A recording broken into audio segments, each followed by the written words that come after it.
Om Swastiastu. Assalamualaikum warahmatullahi wabarakatuh. Salam sejahtera untuk kita semua. Mohon izin, nama Taruni Loputu Aprilia Ditasari, nomor induk Taruna 19.4.07.078, program studi pengolahan hasil laut madya. Pada kesempatan kali ini, saya akan menjelaskan mengenai bakteri Vibrio parahemolyticus.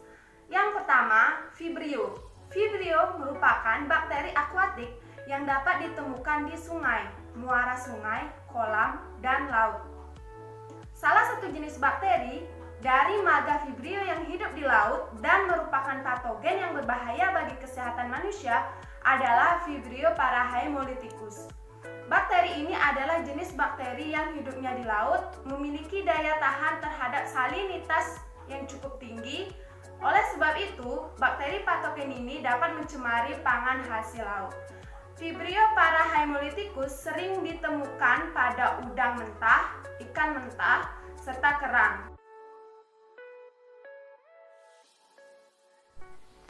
Berikut merupakan klasifikasi dari bakteri Vibrio parahemolyticus. Bakteri ini berasal dari kingdom bakteri, filum Proteriobacteria, kelas Gamma Proteobacteria, ordo Vibrionales, family Vibrionaceae, genus Vibrio, dan spesies Vibrio parahemolyticus.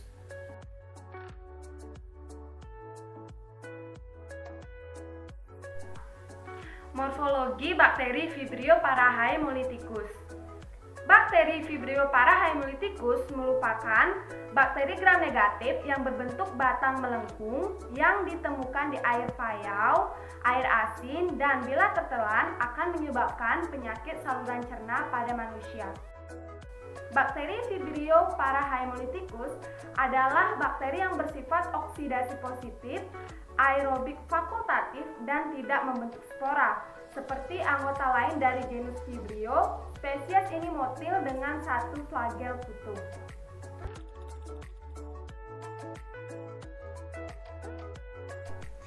Berikut merupakan karakteristik dari bakteri Vibrio parahemolyticus.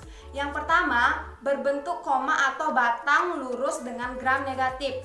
Kemudian terdapat tunggal, tidak berkapsul, tidak membentuk spora, dengan flagellum tunggal yang mengutup, bersifat hemolitik, membutuhkan garam, dan juga bersifat patogenik atau bakteri yang menyebabkan timbulnya penyakit gastroenteritis.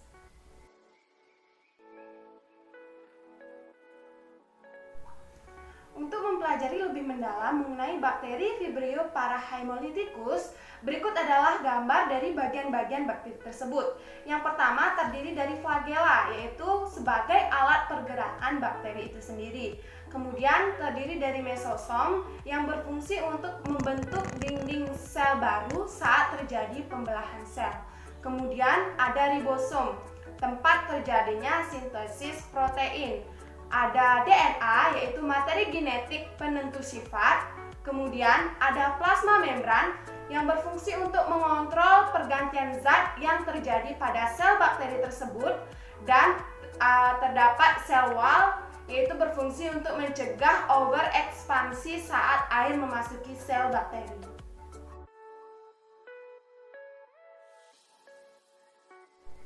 Syarat pertumbuhan bakteri Vibrio parahemolyticus ini adalah bakteri ini dapat tumbuh pada kadar NaCl optimum 3%, kisaran suhu 5-43 derajat Celcius dengan pH 4,8 sampai pH netral, dan terdapat di perairan laut dan berkembang biak pada hewan-hewan seafood. Bakteri Vibrio parahemolyticus bila masuk ke dalam tubuh manusia dapat menyebabkan infeksi gastrointestinal yang ditandai dengan muntah-muntah, diare, dan rusaknya pembuluh darah.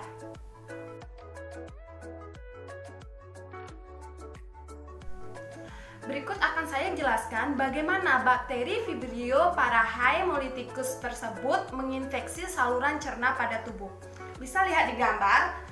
Nah, berikut adalah gambar dari bakteri Vibrio parahemolyticus yang kemudian menginfeksi suatu hewan seperti udang yang kemudian akan kita konsumsi ke dalam tubuh, dan akhirnya bakteri tersebut akan terkena garam yang terdapat pada empedu kita. Nah, otomatis bakteri tersebut akan berkembang biak secara cepat. Seperti yang saya beritahu karakteristiknya, dia itu memerlukan garam untuk pertumbuhannya. Kemudian, jika bakteri itu sudah terjadi, sudah berkembang di dalam tubuh, maka otomatis manusia itu akan mengalami keracunan makanan dan menimbulkan gejala pusing, mual, bahkan sampai muntah dan diare. Selain menimbulkan penyakit pada manusia, bakteri ini juga menimbulkan penyakit pada hewan yang diberi nama dengan penyakit AHPND. Pengertiannya adalah penyakit yang disebabkan karena adanya infeksi bakteri Vibrio parahemolyticus yang mampu memproduksi toksin dan menyebabkan kematian pada udang dengan mortalitas mencapai 100%. Kematian akibat AHPND terjadi pada umur kurang dari 40 hari setelah ditebar di tambak. Penyakit tersebut pertama kali muncul di Tiongkok pada tahun 2009 dan dikenal dengan sebutan Covert Mortality Disease. Gejala-gejala yang terlihat apabila udang telah terserang oleh AHPND adalah yang pertama, hepatopankreas pucat dan mengkerut, usus dan lambung kosong atau tidak ada pakan, dan kemudian warna badan pucat dan kekuningan. Pencegahan yang bisa kita lakukan agar hal ini tidak terulang kembali pada udang, yang pertama adalah tetap menjaga stabilitas kualitas air, kemudian menerapkan sanitasi yang baik, manajemen induk dan benur yang berkualitas, dan kontrol pakan yang baik. Untuk menghindari dari hal kita terinfeksi atau teracuni oleh bakteri Vibrio parahemolyticus, kita wajib untuk bisa mengidentifikasi bakteri Vibrio parahemolyticus tersebut pada suatu tangan atau pada suatu hewan. Langkah-langkah yang harus dilakukan adalah memastikan keadaan diri kita sudah bersih, kemudian mencuci tangan dan melepas segala perhiasan yang ada pada tubuh.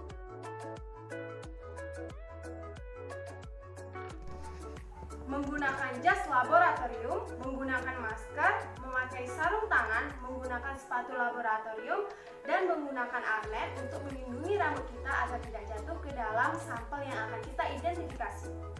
Langkah-langkah ini bertujuan untuk menjaga sanitasi dan hygiene serta mencegah terjadinya kontaminasi silang selama proses identifikasi berlangsung. Identifikasi bakteri Vibrio parahemolyticus banyak sekali bisa kita temukan. Namun pada kesempatan ini saya akan menjelaskan 3 metode saja. Yang pertama adalah metode PCR atau yang disebut dengan polymerase chain reaction. Isolasi bakteri Vibrio parahemolyticus dilakukan menurut metode BSN 2006 yang diawali dengan proses pengkhayaan kultur dengan media alkalin peptone water atau APW. Arrangement broth APW dengan penambahan 3% NaCl. Selanjutnya, dilakukan perhitungan konsentrasi bakteri dengan metode NPN. Pengujian NPN dilakukan dengan menggunakan 3 seri tabung masing-masing sebanyak 3 ulangan pada media APW enrichment broth. Setiap kultur pada tabung akan menunjukkan adanya kekeruhan digores pada media krom agar Vibrio dan diinkubasi dalam suhu 30 derajat Celcius selama 18-24 jam. Yang kedua adalah metode ekstraksi DNA bakteri. Ekstraksi DNA total dilakukan dengan menggunakan KIAAMP, DNA mini kit. Koloni tunggal sampel bakteri diletakkan di suhu ruang. 500 mikroliter buffer AL dimasukkan ke dalam tabung Eppendorf yang berisi isolat bakteri, kemudian divortex selama 30 detik. Selanjutnya, sejumlah sampel diinversi sebanyak 5 kali, kemudian masing-masing sampel divortex kembali selama 30 detik. Sampel diinkubasi selama 5 menit pada suhu ruang dan 200 mikroliter etanol dingin dimasukkan ke dalam sampel, kemudian divortex selama 30 detik. Transfer larutan 500-600 mikroliter ke dalam tub penampung DNA atau tub dengan filter. Sentrifug selama 30 menit pada kecepatan 8000 rpm. Metode yang terakhir adalah dengan teknik pewarnaan gram. Teknik pewarnaan gram dilakukan dengan memberikan pewarnaan gram A atau kristal violet, dengan B atau lugol, dengan C atau alkohol, dan D safranin secara bertahap. Tahap awal perwarnaan gram yaitu aquades diteteskan pada kaca objek dan ditambahkan 1 los biakan sampel. Kemudian difiksasi di atas api Bunsen. Selanjutnya memberikan perwarnaan gram A, B, C, D secara bergantian. Tahap berikutnya adalah pengamatan terhadap morfologi bakteri menggunakan mikroskop. Bila hasil perwarnaan diperoleh bakteri berwarna merah, maka bakteri tersebut adalah gram negatif.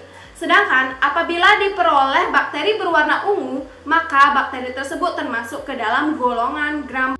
Demikian materi yang bisa saya sampaikan, dan harus diperhatikan betul bagaimana langkah-langkah agar kita bisa terhindar dari bakteri Vibrio parahaemolyticus, seperti tidak mengkonsumsi makanan kerang-kerangan, udang, ikan secara mentah. Makanlah pada saat sudah matang. Kemudian selalu mencuci tangan setelah menyentuh air payau ataupun air laut, dan selalu memperhatikan porsi makanan bila kita senang memakan seafood. Demikian, jika ada yang salah saya mohon maaf. Saya tutup dengan Parama Santi. Om Santi Santi Santi Om. Wassalamualaikum warahmatullahi wabarakatuh. Salam sejahtera untuk kita semua.